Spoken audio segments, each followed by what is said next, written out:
လောကမှာသစ္စာဟာအစွမ်းတကူအမတ္တမထက်လူတွေကသစ္စာဆိုတာအမတ္တမနဲကြတကယ်ကိုယ့်အကိုသစ္စာဆုံးပြီးတော့ကိုလိုချင်တဲ့အရာတစ်ခုကိုတောင်းလို့ရှိရင်သစ္စာရဲ့စွမ်းအားဟာရှိတယ်မယုံရင်တော့လုပ်ကြည့်ပေါ့နော်တခါတည်းနဲ့တော့ရချင်မှရမှာပေါ့ဘာဖြစ်လို့လဲဆိုသစ္စာစကားဆိုတာမှန်ကန်မှုလဲလိုအပ်တယ်မှန်ကန်ကန်လဲဆိုရမယ်စိတ်စွမ်းအားတွေအလုံးအသုံးချပြီးတော့လုပ်ဖို့လိုအပ်တယ်အဲ့ဒီမှာသစ္စာဆိုပုံဆိုနည်းကသစ္စာဆိုတာမှန်တာကိုပြောတာကိုယ့်ဘာကိုယ်လည်းသစ္စာဆိုလို့ရတယ်ကိုယ့်ဘာကိုယ်ဆိုရင်အမှားရှိခြင်းရှိနေမယ်ဒါကြောင့်မို့ယရဏသုံးပါးနဲ့ပတ်သက်တဲ့သစ္စာဆိုပုံကိုယရဏတုတ်ကနေယူပြီးတော့နတ်နဲ့ခင်းမှာသစ္စာဆိုနိုင်အောင်လို့သင်္ခါရလေးတွေဒီမှာထည့်သွင်းတာဒါမှနဲ့မိုးတော့အိယာကထလာလို့ရှိရင်လောက်ရမယ့်အလုပ်ကလေးတွေပဲနော်အလုပ်သွားပြီတခုလုပ်ငန်းစကိုင်းတာတွေလုပ်ပြီးဆိုလို့ရှိရင်အခုလိုသစ္စာလေးဆိုဖို့လို့သစ္စာဆိုတာကိုယ့်အတွက်တင်မဟုတ်ဘူးကိုယ့်ရဲ့ပတ်ဝန်းကျင်အတွက်ပါအကုန်ပါရှိလေယံကိစီဝိတံဣဒဝါဟုရံဝါတိုက်စေသူဝါယံရတနံပဏိတံနာနောကမံအဋ္ဌိသထာဂတေနဣရံပိဗုဒ္ဓေရတနံပဏိတံဣတေနသစ္စေနသောတိဟောတုဣဒံပိဓမ္မေရတနံပဏိတံဣတေနသစ္စေနသောတိဟောတုဣဒံပိတံငေရတနံပဏိတံဣတေနသစ္စေနသောတိဟောတုခရတရားတန်ခါနဲ့ပတ်သက်ပြီးရသစ္စာဆိုပုံလေးကိုကြည့်ခမာလိုအဓိပ္ပာယ်ကလည်းရှင်းရှင်းပဲယံကိစီဝိတံဣဒဝါပုရံတိုက်ခေသူဝယံရတနံပဏိတံဒီလိုဆိုလို့အဲ့တော့ယံကိစီဝိတံလောကမှာနှစ်သက်เสียကောင်းလာတဲ့ပစ္စည်းဥစ္စာတွေဒီလူပြေမှာရှိတဲ့ဟာရောတခြားလောကမှာရှိတဲ့ຢာတွေရောနော်နတ်ပြည်တွေမှာရှိတဲ့ຢာတွေရောလောကမှာယရနာတွေဟာကဘာမှာရှိတယ်ယံကိစီ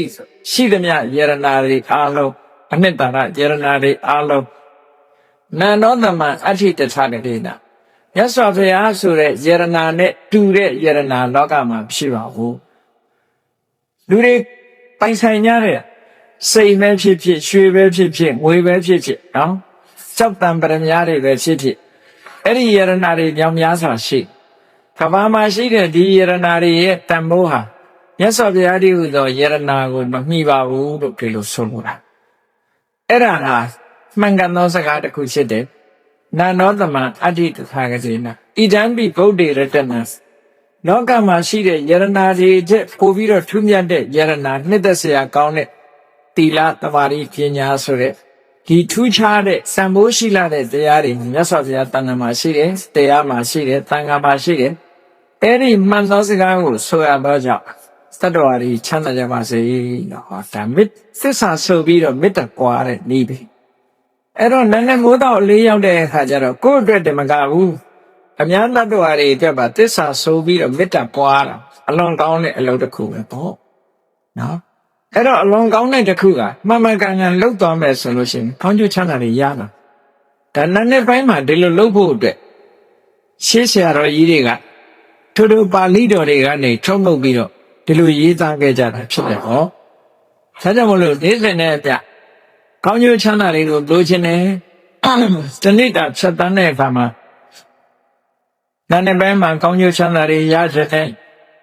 နေ့လယ်ပိုင်းမှာကောင်းကျိုးချမ်းသာတွေရကြတယ်ညနေပိုင်းမှာကောင်းကျိုးချမ်းသာတွေရကြတယ်ဆိုဒီဟာကိုလိုက်တာချဟောနောက်တစ်ခုစိတ်ရဲ့ဆန္ဒဆိုတာအမှန်တမ်းကြီးမားတယ်လူတွေကဟိုအမှတ်တမဲ့နေလို့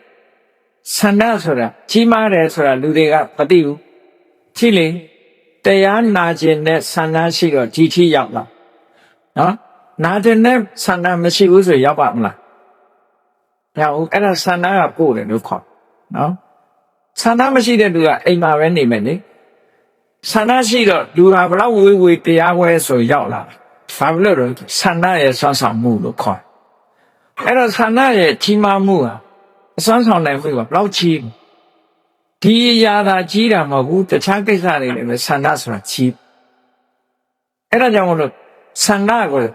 အဓိပတိပစ္စယောလို့မြတ်စွာဘုရားကဆန္ဒအဓိပတိဆိုအဓိပတိထဲမှာဟောထားတာရှိတယ်။နောက်ပြီးတော့စန္ဒိဋ္ဌိပတ်ဆန္ဒဟာ စွမ်းဆောင်နိုင်တဲ့တကူရဲ့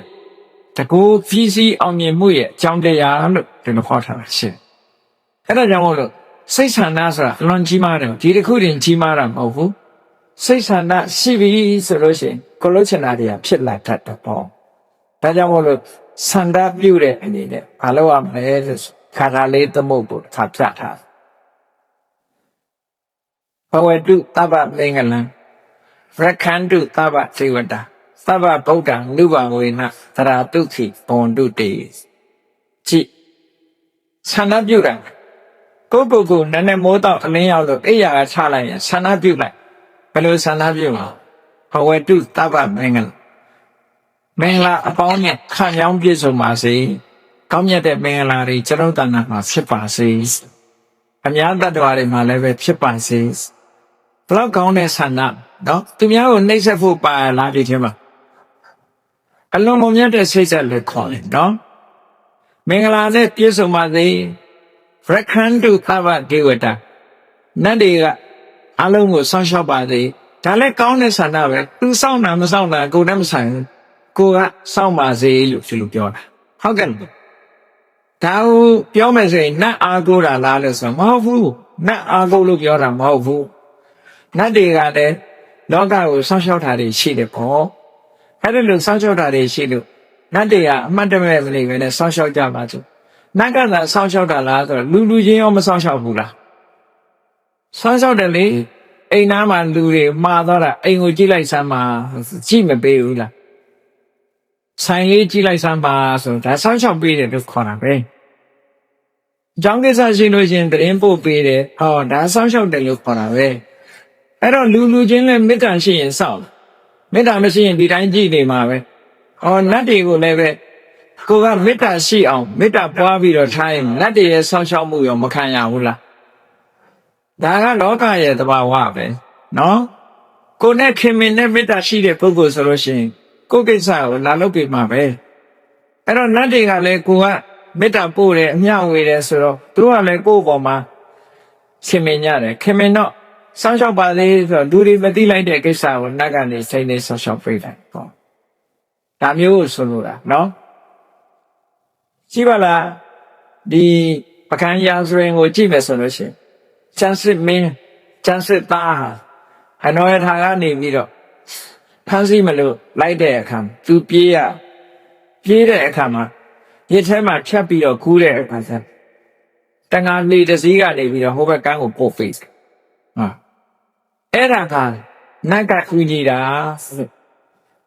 တကယ်နတ်ကတန်ငါလေအောင်ဆောင်ပြီးတော့သူ့ကိုကယ်တင်သွားနောက်ဆုံးကြတော့နတ်ကမဟာဂီရိနတ်လို့ဆိုသူနဲ့ဆူတောင်းပဲအတိတ်ဘဝတော့ကသူနဲ့တူတူချစ်ခဲ့တဲ့မိတ်ဆွေသူကနေပြီးတော့ကူညီတယ်လို့သူတို့ပြောတာအဲ့တော့လောကမှာလည်းတစ်ခါကူညီမှုတွေရှိအဲ့တော့ကူညီတယ်ဆိုတာနတ်ကြီးကအချွန်တက်နဲ့ဆင်းလာပြီးဒီလိုကူတာမဟုတ်ဘူးအဲ့ဒါလို့ဆိုရင်လည်းလူကကြောက်ပြီးတော့ပြေးမှာလေနတ်မြင်လူကကြောက်ဖို့မထင်နဲ့ကြောက်ပြီးပြေးပါပဲအဲ့ဒါကြောင့်မလို့နတ်မြင်တဲ့အခါကျတော့လူတွေဟာကြောက်လာမှာဆိုတော့နတ်တွေကလည်းလူတွေကိုကူညီတဲ့အခါမှာလူတယောက်ယောင်ပဲဆောင်ပြီးတော့ကူညီတာပါဒီလိုဆိုတာနော်ကိုကနေဘူးထဲမှာရက်ပြီးတော့ကားဆောင်နေတယ်ဘာစကားကမလာနိုင်ဘူးသွားချင်နေတယ်သို့တော့အနာနာဖြတ်သွားတဲ့ကားတစ်စီးကလူကြုံလို့တင်သွားတယ်ဆိုတာတွေရောမကြုံတတ်ဘူးလားအေးနတ်ကမှားတယ်ဆိုတာတခါတည်းအဲ့ဒါမျိုးလို့ပြောတာနော်ကိုသွားချင်တဲ့ကိစ္စတခုကိုလုံးချင်တာလေးတခုဟာခါတလေရှော့ရှော့ရှူယူနဲ့ကုညီပဲလူနဲ့တိတိဖြစ်စေမတိတိဖြစ်စေကိုကုညီသွားတဲ့လူတွေနဲ့ကြုံတတ်တကောအဲ့ဒါကြောင့်မလို့ရခန္တုသဗ္ဗဒေဝတာနတ်တွေကဆောင်းလျှောက်ပါစေကုညီပါစေသဗ္ဗဗုဒ္ဓလူဘဝေနပရာတုခိဖွန်တုတေခရကိုအာယုံပြုပြီးတော့ရလိုက်တဲ့ကုသိုလ်တွေဟာချမ်းသာဒုက္ခကိုပေးနိုင်တယ်ကုသိုလ်အမှချမ်းသာစွာပေးနိုင်ဒါကြောင့်မို့ဘုရားကိုအာယုံပြုတယ်ဘုရားကိုအာယုံပြုလို့ဖြစ်ပေါ်လာတဲ့ကုသိုလ်စိတ်တွေကိုယ်ရင်တဲ့နှလုံးထဲမှာဖြစ်လာတယ်အဲ့ဒီကုသိုလ်တရားတွေကလူတွေရဲ့ဌာနမှာချမ်းသာဒုက္ခကိုဖြစ်ပေါ်စေတယ်ဒါကကုသိုလ်ကမှချမ်းသာဒုက္ခကိုဖြစ်စေတယ်ဆိုတာဒါအမှန်ပဲ ကုသိုလ်ဆိုတာအနဝိဇ္ဇဒုက္ခဝိပါကလက္ခဏာအပြစ်ကင်းပြီးတော့ချမ်းသာဒုက္ခကိုဖြစ်စေတတ်တယ်ကုသိုလ်အဲ့ဒါကြောင့်မလို့ကုသိုလ်ကောင်းမှုဆိုတာလောက်ကြဘုရားကိုအာယုပြုလိုက်လို့ရလာတဲ့ကုသိုလ်တရားကိုအာယုပြုလိုက်လို့ရလာတဲ့ကုသိုလ်တန်ခါကိုအာယုပြုလိုက်လို့ရလာတဲ့ကုသိုလ်အဲ့ဒီကုသိုလ်ရဲ့စွမ်းအားကြောင့်ချမ်းသာကြပါစေဒီလိုဆိုတာအဲ့တော့အဲ့ဒါလို့ဘုရားတရားတန်ခါမနဲ့မိုးလင်းတဲ့အချိန်လေးမှာဘုရားတရားတန်ခါယရဏသုံးပါးကိုအာယုနိုင်မယ်ဆိုရင်မင်္ဂလာတွေလည်းဖြစ်လာမယ်နတ်တွေကလည်းကိုယ်ဆောင်းလျှောက်လာမယ်ချမ်းသာဒုက္ခဆိုတာလည်းရလာနိုင်တယ်တို့အကြောင်းတရားတွေပြောပြ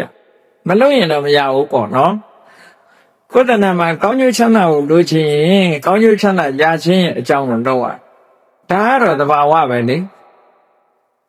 ဒါကတော့သဘာဝမလုံးလို့ကတော့ဘာမှမရဘူးဆိုတာသိချနော်အဲ့တော့လုံးထားကြောင့်ရနိုင်တဲ့အလုပ်မျိုးကိုလုပ်ချဟောနောက်တစ်ခုကျတော့ဘာလို့ဆိုတရားကိုအာယုပြုတဲ့သဘောမဟာကရုဏိကောနာထောဟိတယသဗ္ဗပါဏိတပုရိတဝပါရမီတ္တပတ္တောသံဘောဓိဗုဒ္ဓမှာဆရာကိုအာယုပြုလိုက်တယ်ဆရာတတ္တဝါတွေဒုက္ခရောက်နေတာကိုအမှန်တမ်းစနာတယ်ဒုက္ခရောက်နေတယ်ဆိုတာရှင်းတော့ဒုက္ခရောက်တယ်ဆိုတာလူတွေကထင်တယ်လူတိုင်းဒုက္ခမရောက်ဘူးလို့ထင်တာဟုတ်တယ်မရောက်တဲ့ဒုက္ခမရောက်ဘူးသို့တော့လူတိုင်းရောက်နေတဲ့ဒုက္ခကိုသိရလူတိုင်းဒုက္ခဘာရောက်နေတယ်ဆိုရင်တနေ့ပြီးတနေ့အိုးလာတဲ့ဆရာဒုက္ခနာတဲ့ဗျာတိဒုက္ခသိတဲ့ပရဏဒုက္ခလူတိုင်းမရောက်ဘူးလားအဲ့ဒါကဇဘဝလားဘဝပေါင်းမြောက်များစွာလားအဲ့ဒီဒုက္ခကဘာလူမျိုးဖြစ်ဖြစ်ဘာဘာသာဝင်ဖြစ်ဖြစ်နော်လူရလာတာနဲ့တပြိုင်နက်အိုခြင်းဆင်းရဲတာခြင်းဆင်းရဲသေခြင်းဆင်းရဲလွတ်တဲ့လူရှိရအဲ့တော့လူတွေဟာအလုံးဒုက္ခရောက်နေကြတာအဲ့ဒါကနာစရာအကောင်းဆုံးပဲပေါ့ဒီပြင်ဒုက္ခဆိုတာရောက်ချင်မှရောက်တယ်လေစာဝနေမပြေးလဲတာလူတိုင်းမဟုတ်ဘူးစီးပွားရေးမပြေးလဲတာလည်းလူတိုင်းမဟုတ်ဘူးလူတိုင်းဖြစ်နေတဲ့ဒုက္ခကအိုခြင်းဆင်းရဲတာခြင်းဆင်းရဲသေခြင်းဆင်းရဲပဲ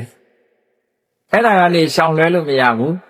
အဲ့ဒါတွေကိုမြင်ပြီးတော့မြတ်စွာဘုရားကဒီအိုခြင်းဆင်းရဲနာခြင်းဆင်းရဲသေခြင်းဆင်းရဲတွေကလွတ်တဲ့နိလန်းကိုရရှိဖို့ဆိုပြီးတော့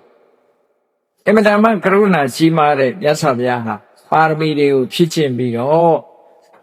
ထိုအိုခြင်းဆင်းရဲနာခြင်းဆင်းရဲသေခြင်းဆင်းရဲကလွတ်မြောက်ကြောင်းဖြစ်တဲ့တရားသူတရားမြတ်ကိုသိအောင်ကြိုးစားခဲ့သူဆရာဖြစ်သူရောက်သွားတယ်အဲ့ဒါဟာမှန်ကန်သောစကားတစ်ခုပဲလုံးဝလွဲမှားခြင်းမရှိဘူးအဲ့ဒီမှန်ကန်သောစကားကိုဆိုရခြင်းကြောင့်အာလုံးတ attva တွေချမ်းသာကြပါစေလို့ဒါနဲ့သစ္စာဆိုပြီးတော့မေတ္တာပို့တဲ့သဘောပဲနော်ဟောနောက်တစ်ခုကဘာပြောတော့ဆိုလောကလူတွေကဘယ်ကိစ္စဖြစ်ဖြစ်အောင်မြင်ကြတယ်အောင်မြင်တယ်ဆိုတာအောင်မြင်ပြီဆိုလို့ရှိရင်အောင်တဲ့ပုဂ္ဂိုလ်ရဲ့ခုံကိုအာရုံပြုတာဟာဒါမှန်ကန်တဲ့သဘာဝကြပတ်စံလိုချင်ရင်ပတ်စံရှိတဲ့ပုဂ္ဂိုလ်စီသွားရမှာလားပတ်စံမရှိတဲ့ပုဂ္ဂိုလ်စီသွားရမှာပတ်စံရှိတဲ့ပုဂ္ဂိုလ်စီသွားမှာပတ်စံရနိုင်မှာပေါ့နော်ပညာလိုချင်ပညာရှိတဲ့ပုဂ္ဂိုလ်စီသွားရဒါသဘာဝပဲအဲ့တော့အောင်မြင်ခြင်းအောင်ပွဲရတဲ့ပုဂ္ဂိုလ်စီပဲသွားတဲ့ပေါ့အဲ့ဒါကြောင့်မလို့ဒီကာထာလေးဆိုထားပုံကိုကြည့်ဟောဆယံတော်ဘောဓိယာမူလေသစ္စာနန္တိဝတ္တနောသစ္စာနန္တိဝတ္တနောဆိုတာဂိဝင်မင်းသားတွေထဲမှာအလွန်နှစ်သက်မှုကိုတာဂိဝင်မင်းတွေရဲ့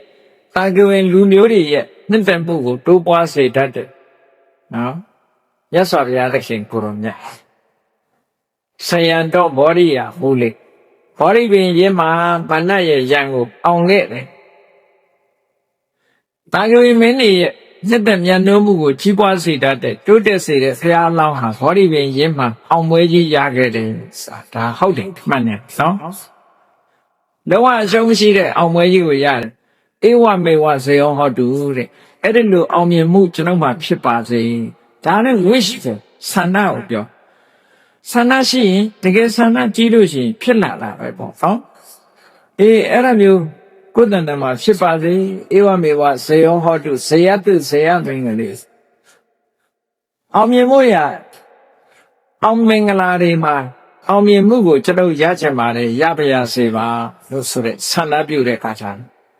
အဲ့တော့မနေ့အိယာကထားပြီးတော့ဒီနေ့လုပ်ငန်းကိုင်တာတွေလှုပ်ရှားရှိတယ်သွားစရာတွေရှိတယ်လာစရာတွေရှိတယ်ဘဝမှာအောင်မြင်မှုကိုရချင်တယ်ဒါကြောင့်မို့အောင်ပွဲရတဲ့မြတ်စွာဘုရားရဲ့ခုံကိုခိတ္တခဏလေးအာယုံပြုပြီးတော့ကျွန်ုပ်လည်းပဲအောင်တရားစေပါလို့ဆိုဒါအကြောင်းနဲ့အကျိုးမစီလျော်ဘူးလားစီလျော်တယ်ဘုရားကကိုယ်မှားတာမဟုတ်ဘူးဒါကကိုယ့်ရဲ့ရင်ထဲနှလုံးထဲမှာဒီဆန္ဒတွေကြီးပွားလာအောင်လုပ်တာပဲဖြစ်တယ်နော်အဲ့ဒါလို့မှန်မှန်ကန်ကန်သိဖို့လိုအပ်တာပေါ့ဟောနောက်ကြတော့ကြည့်အဲ့ဒါနဲ့ဆက်ပြီးတော့ပြောပုံကအပရာဇိတပန်လင်ကြီးသီတေပုထုဝိပုဂ္ဂလေအဘိတေကေတဗ္ဗဗုဒ္ဓံအက္ခတောပမောဒတိဖျားအစုစုဟာအပရာဇိတပလင်တဲ့ဘောဓိပေအောက်ကအမတန်ထူးမြတ်တဲ့ရေလွှာမှာပရာဇိတပလင်တဲ့မှာနေပြီးတဲ့အခါကျတော့ဖျားရှင်အားလုံးနေရဲ့ဂုဏ်လူဝိတေသတွေကိုရရှိတော်မူခဲ့ကြရရှိသည့်အတွက်ကြောင့်လောကမှာအမျက်ဆုံးဖြစ်လို့ဝမ်းသာချီးနူးမှုကြုံရတယ်ကျွန်ုပ်လည်းပဲအဲ့ဒါလို့အကောင်းဆုံးအညွန့်ဆုံးအမျက်ဆုံးကိုရပြီးဝမ်းသာချီးနူးရစေဒီလိုဆိုလိုတာနော်အဲ့ဒါကြောင့်မလို့ဒီဘုရားကိုအာယုံပြုပြီးတော့ဝမ်းမြောက်ဖွယ်ဖြစ်တဲ့ရင်နဲ့နှလုံးထဲမှာချီးနူးွယ်ရာတွေကိုဒီလိုအာယုံပြုတာဟာတဲ့ဒါကရှေ့ပိုင်းကထက်သွင်းပြီးတော့နောက်ပိုင်းမှာဆင်ញင်စဉ်းစားဖို့ပြောအဲ့တော့ကောင်းသောနာနဲ့ခင်းဖြစ်ဖို့ကောင်းသောနက္ခတ်နဲ့ကြုံဖို့ဆိုတာဟာနက္ခတ်ဆိုတာကောင်းကင်ကနက္ခတ်တွေကိုကြည့်ပြီးဗေဒင်ဆရာတွေကတော့တွက်ကြလိုက်ဟောနော်ဒီကနေ့နက္ခတ်ကောင်းတယ်သုံးဖို့ရက်ကောင်းတယ်ရက်မကောင်းမှုနဲ့ပြောကြတယ်လေဒီနေ့ကပြဿနာကြီးဒီနေ့ကရက်ရစားနဲ့ဆိုပြီးတော့ချက်ကောင်းတယ်မကောင်းဘူးရွေးချတယ်မဟုတ်လားခဏအထိဗုဒ္ဓဘာသာတွေရွေးတော့မယ်ရက်ရွေးတာဟာတော့နော်အစွဲလမ်းဘလောက်ကြီးတယ်ဆိုကြည့်မြတ်စွာဘုရားကဟောထားတာရက်ရွေးခိုင်းတာမဟုတ်ဘူးရက်မရွေးခိုင်းဘူးမြတ်စွာဘုရားကဘာဟောလဲလို့ဆိုရင်သူနက္ခတံသူမင်္ဂလာတုပ္ပဘာဇံသူဟုတ်တိတံဒုက္ခနောသူမောတောသသူဣဋ္ဌံဗြဟ္မစာရိဘယ်နေ့ပဲဖြစ်ဖြစ်ရှေ့ရတာပဲဖြစ်ဖြစ်စတ္တရာပဲဖြစ်ဖြစ်ဘယ်နေ့ပဲဖြစ်ဖြစ်ဘယ်နက္ခနဲ့ပဲရှင်းနော်ကောင်းတဲ့အလုပ်တွေလုပ်လို့ရှိရင်ကောင်းတဲ့နက္ခလို့မှတ်ပါဒါပြောနော်မကောင်းတာလုပ်ရင်မကောင်းတဲ့နက္ခမနဲ့အိယာထားပြီးဒေါသထွက်နေမယ်ဆိုရင်အဲ့ဒါနက္ခဆိုးနေပြီလို့လည်းမှတ်တယ်နော်မနဲ့အိယာထားပြီးတော့မေတ္တာပို့ပြီးတော့ဘုရားကိုအာရုံပြုစိတ်ကြည်နူးနေဒါကောင်းသောနက္ခပဲကောင်းသောနက္ခဖြစ်တယ်ဒီလိုဆိုလိုတာကောင်းကင်ကနက္ခဆိုတာကိုယ်နဲ့မဆိုင်ဘူးတဲ့950သတ်တဲ့ပါလေတိလင်းဆိုထားတာရှိတယ်နက္ခတံပတိမန္နတံအထောပါလံဥပ္ပစ္စကာတချို့ကဒီနေ့နက္ခမကောင်းသေးဘူးဒီလနက္ခမကောင်းသေးဘူးနက္ခမကောင်းလို့ဘာမှမလုံးနဲ့အောင်ဒီတိုင်းနေမလုံးနဲ့အောင်ဆိုင်းရင်နဲ့ဒီပြင်လူတယောက်ကပူးပြီးတော့ရသွားကိုမလုံးနဲ့ရဒီလိုဟာမျိုးတွေရှုံတတ်တယ်ပေါ့နော်ကိုကနက္ခမကောင်းသေးလို့ဆိုမလုံးတယ်ဂျန်တဲ့လူကနေပြီးတော့လှုပ်သွားဟောကိုမရလိုက်ဘူးအဲ့တော့ဆရာလောင်းတွေကဘာပြောနက္ခတံပတိမန္နတံအထောပါလဥပ္ပစ္စကာနက္ခကောင်းတဲ့အချိန်ကိုမျောလင့်နေတဲ့လူမိုက်ကိုတဲ့အကျိုးတရားတွေလက်လို့ဆုံးရှုံးသွားစေတယ်အထောအထတနက္ခတံကောင်းကျိုးချမ်းသာကိုလိုချင်တဲ့ဟာအရာဖို့ရအရေးကြီးဆုံးပဲတဲ့အဲ့ဒါကကောင်းတဲ့နက္ခတ်ပဲကိုလိုချင်တာရတယ်ကောင်းတဲ့နက္ခတ်ပဲကိန်းကရိတန်တိတာရကကောင်းငင်ဘောကရှယ်တွေကကို့ဘာတတ်နိုင်မှလဲဒီလိုဆိုထားတာနော်အဲ့ဒါကြောင့်မလို့ပုဗ္ဗန္နတုတ်မှာမြတ်စွာဘုရားဟောထားတယ်အတိလင်း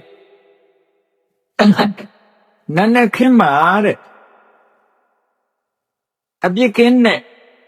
အတွေးတွေတွေးမယ်အပြစ်ကင်းတဲ့အပြောတွေပြောမယ်အပြစ်ကင်းတဲ့အလုပ်တွေကိုလုပ်မယ်ဆိုလိုတာကနတ်နဲ့ခင်းမှာ ကာယသုစရိုက်ဝစီသုစရိုက်မနောသုစရိုက်ဆိုတဲ့အကျင့်တရားတွေကျင့်ကြံပြုတ်ဖို့အားထုတ်မယ်ဆိုရင်အဲ့ဒီနတ်နဲ့ခင်းဟာကောင်းသောနတ်နဲ့ခင်းမှာနေ့လည်ခင်းမှာကောင်းတာပြောတယ်ကောင်းတာတွေးတယ်ကောင်းတာပြောတယ်ကောင်းတာလုပ်တယ်ဆိုလို့ရှိရင်လေကောင်းတဲ့နေ့လည်ခင်းဖြစ်ပါတယ်ညနေခင်းမှာလည်းပဲအပြစ်ကင်းတဲ့အတွေးတွေတွေးတယ်အပြစ်ကင်းတဲ့စကားတွေပြောတယ်အပြစ်ကင်းတဲ့အလုပ်တွေလုပ်လို့ရှိရင်ကောင်းသောညနေခင်းဖြစ်ပါတယ်ဒီလိုဆိုလို့လားနော်အဲ့ဒါကြောင့်မလို့ကောင်းတာလုပ်တဲ့ပုဂ္ဂိုလ်ဖို့ဟာဘယ်တော့ဖြစ်ဖြစ်နှက်ခတ်ကအကောင်းမယ်တဲ့အဆိုးမရှိဘူးသို့တော့လူတွေက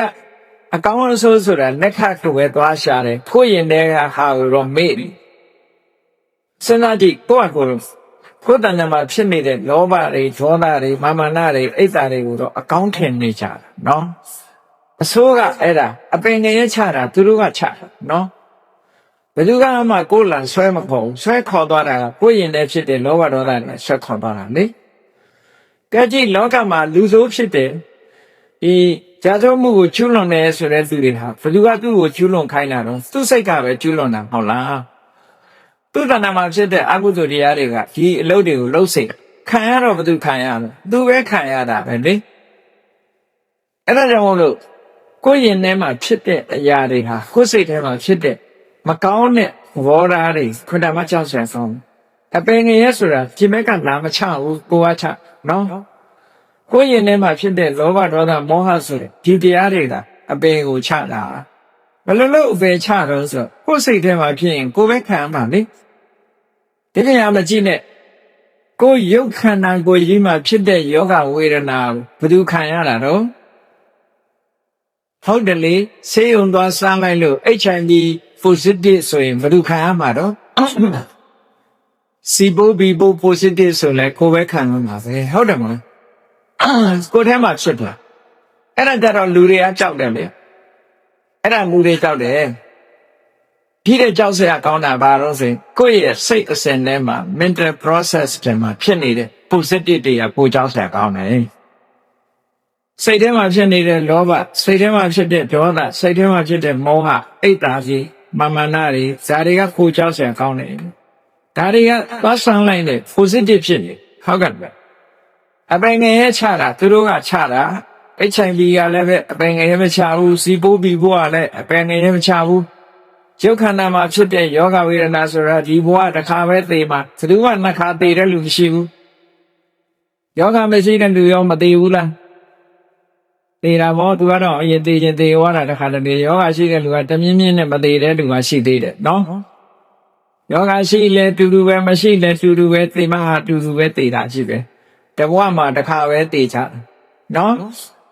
အဲ့တော့တကယ်ကြောက်စရာကောင်းတာကရုပ်ခန္ဓာမှာဆွဲကပ်တဲ့ယောဂမဟုတ်ဘူးစိတ်မှာဆွဲတဲ့ယောဂကြောက်စရာကောင်းတာအဲ့တော့ကိုယ်တဏ္ဍာမှာလောဘတွေဒေါသတွေမောဟတွေဒါတွေကိုနည်းအောင် view site ဆွလို့တယ်နော်အဲ့ဒါလို့ဆွလို့လားအဲ့ဒါလို့လောဘဒေါသမောဟတွေနည်းအောင်ကြိုးစားတဲ့အချိန်ဟာသူ့နှက်ခတ်တန်ကောင်းသောနှက်ခတ်ပဲတဲ့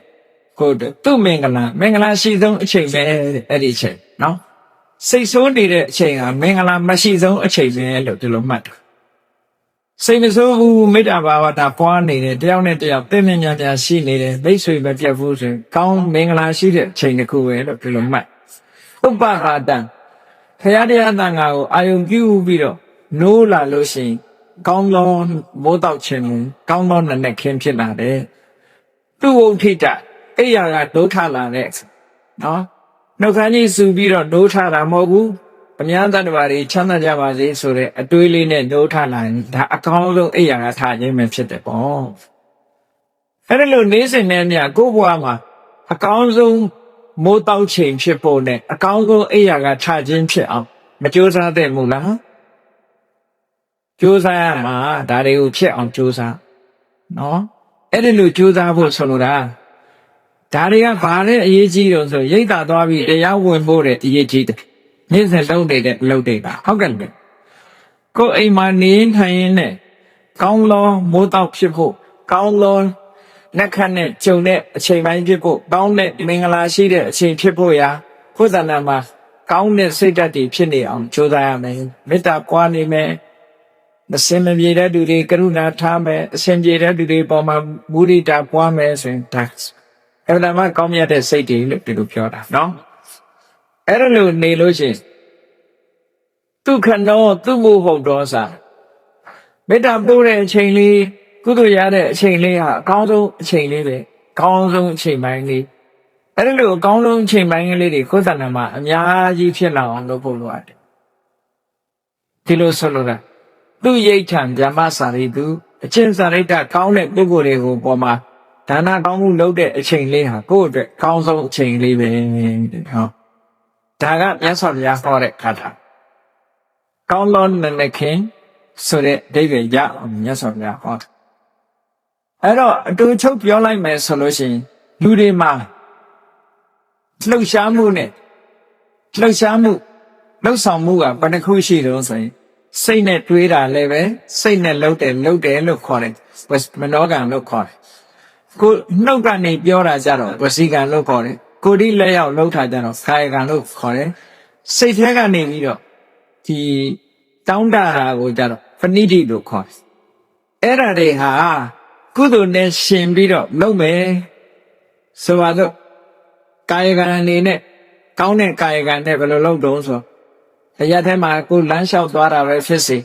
လမ်းလျှောက်သွားရင်ကနေပြီးတော့ဘယ်သူမှခလုံးမထိစူးမကြီးကြပါစေနဲ့ခဲလေးတွေဖယ်သွားတယ်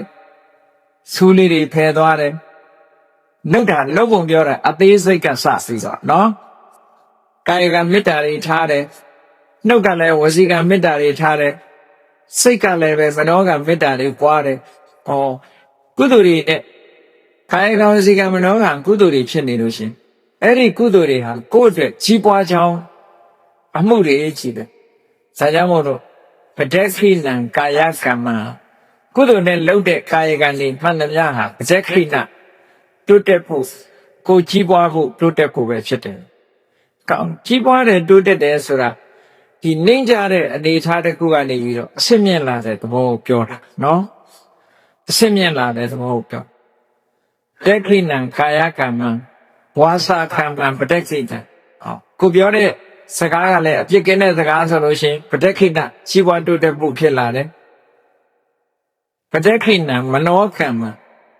စိတ်ထဲကကြံစီတဲ့အမှုတွေကလည်းပဲကြီးပွားတိုးတက်ဖို့အတွက်ဖြစ်လာပဏိတိတိပဋက္ခိဏကိုယ့်ရဲ့စိတ်ဆန္ဒတွေစိတ်ထဲကတောင်းတမှုရည်တန်မှုတွေကလည်းပဲကြီးပွားတိုးတက်တဲ့ရည်ရွယ်ချက်တွေဒီလိုဖြစ်လာတယ်အဲ့ဒါလို့ကာယကံဝစီကံမနောကံနဲ့အတွေ့အကြုံတွေကကောင်းလာပြီဆိုလို့ရှိရင်ဘာဖြစ်လဲလပန်တတ်ချေပဋ္ဌခိနေကောင်းမြတ်တဲ့အကျိုးကျေးဇူးတွေကိုသူရလာမယ်တဲ့ဒီလိုဆိုလိုတာနော်ပဋ္ဌခိနာနိကတ္တဝါလလပန်တတ်ချေပဋ္ဌခိနေလုပ်တဲ့အလုပ်ကကုသိုလ်တွေလုပ်တာကုသိုလ်တွေဆိုတာကြီးပွားတိုးတက်ခြင်းအကြောင်းလူတယောက်ဟာစီးပွားလုံးလို့စီးပွားဖြစ်လာပြီဆိုလို့ရှိရင်ပထမဆင်းရဲတဲ့ဘဝကနေပြီးတော့ကြိုးစားလိုက်တဲ့အခါတိုက်အိမ်ကနေတဲအိမ်လေးကနေပြီးတော့တိုက်အိမ်ဆောက်လာနိုင်ပေါ့စပိန်လေးဝယ်ရကနေမော်တော်ဆိုင်ကယ်ဝယ်လာနိုင်မော်တော်ဆိုင်ကယ်ကနေပြီးတော့ကားဝယ်လာနိုင်မြင့်မလာဘူးလားစီးပွားရေးနဲ့ပတ်သက်ပြီးတော့အဲ့ဒါလို့မြင့်လာတယ်လို့ပဲစိတ်တွေစိတ်ထားတွေကုသိုလ်တရားတွေကိုလည်းတိုးမြင့်လုပ်တဲ့အခါလူတယောက်ဟာမြင့်လာတာပဲဘဝနော်ဘဝတစ်ခုနဲ့တစ်ခုကသူကမြင့်သွားအဲ့ဒါပဲပြောတာပဋ္ဌခိဏတိကတ္တဝါနလဗန္တတိပဋ္ဌခိနိကောင်းတာတွေလုပ်တဲ့ပုဂ္ဂိုလ်တရားမှာကောင်းတဲ့အကျိုးတွေကိုရလာတဲ့အတွက်ကြောင့်သူကအဆင့်မြင့်ပြီးတော့သွားတယ်တေအထလထဒုက္ခိတာဝိရုံလာဘုရားတောအဲ့ဒါလို့ကောင်းကျိုးချမ်းသာတွေရလာပြီဆိုလို့ရှိရင်ဒုက္ခိတကိုယ်စိတ်နှပြချမ်းသာတယ်ဝိရုံလာဘုရားသာတယ်မြတ်စွာဘုရားသာသနာမှာစီပင်လာတယ်ဆိုတော့ဘာပြောတာလဲဆိုတော့သူကကိုကျင့်သီလတွေနဲ့လည်းပြည့်စုံလာတဲ့ကမ္မထာနေနှလုံးသွင်းလာနိုင်တယ်ဘာဝနာကျင့်စဉ်တွေကျင့်လာတယ်နော်ဘာဝနာကျင့်စဉ်တွေကျင့်လာလို့ဝိပဿနာတရားတွေအချိန်ချင်းအားထုတ်လာနိုင်တယ်တိုးတက်လာမသိသေးတာတွေသိလာတယ်ဖရာတရားတော်တွေနဲ့ပတ်သက်ပြီးတော့အစစ်မြင့်လာတယ်ဒီလိုဆိုလိုတာအဲ့ဒါလို့ထီအောင်ဖြစ်လာနိုင်တယ်တဲ့အဲ့ဒါလို့ဖြစ်လာဖို့အတွက်ကျမ်းမာဖို့လို့ဘာလို့လိုအပ်လို့အားလုံးတတ္တဝါတွေကိုကျမ်းမာကြပါစေဆိုတာနဲ့နောက်ကနေ အာရောဂံသုခိတံဟောထသဟတဗေတိညာတိဝိတဲ့ဆွေတွေမျိုးတွေနဲ့အတူတကွာအာရောဂယောဂကင်းကြပါစေသုခိတကိုယ်စိတ်နဲ့ပြချမ်းသာကြပါစေဟောမနေ့ပိုင်းမှာဒါမေတ္တာပွားတာပဲပေါ့နော်အဲ့ဒါလို့မေတ္တာနှလုံးသားနဲ့ကိုယ်ဟာတင်တိုင်းပြီဆိုလို့ရှိရင်ကိုယ့်ရဲ့စိတ်ကလေးဟာဗဒမစင်ကြဲလာတဲ့စိတ်ကလေးနဲ့ကုသိုလ်တွေဖြစ်လာလို့ရှိရင်ခုနကပြောရတဲ့ကာယကံတွေဝစီကံတွေမနောကံတွေဟာအထက်ကိုတိုးတက်မြင့်မားစေတဲ့ကာယကံဝစီကံမနောကံတွေဖြစ်တယ်တဲ့ဒါကြောင့်မို့လို့ရသော်ဘုရားသခင်ကိုရောမြတ်ကဟာဒီပုဗ္ဗန္နတုတ်ချင်းချုပ်ဒီလိုဟောထားတာဖြစ်တယ်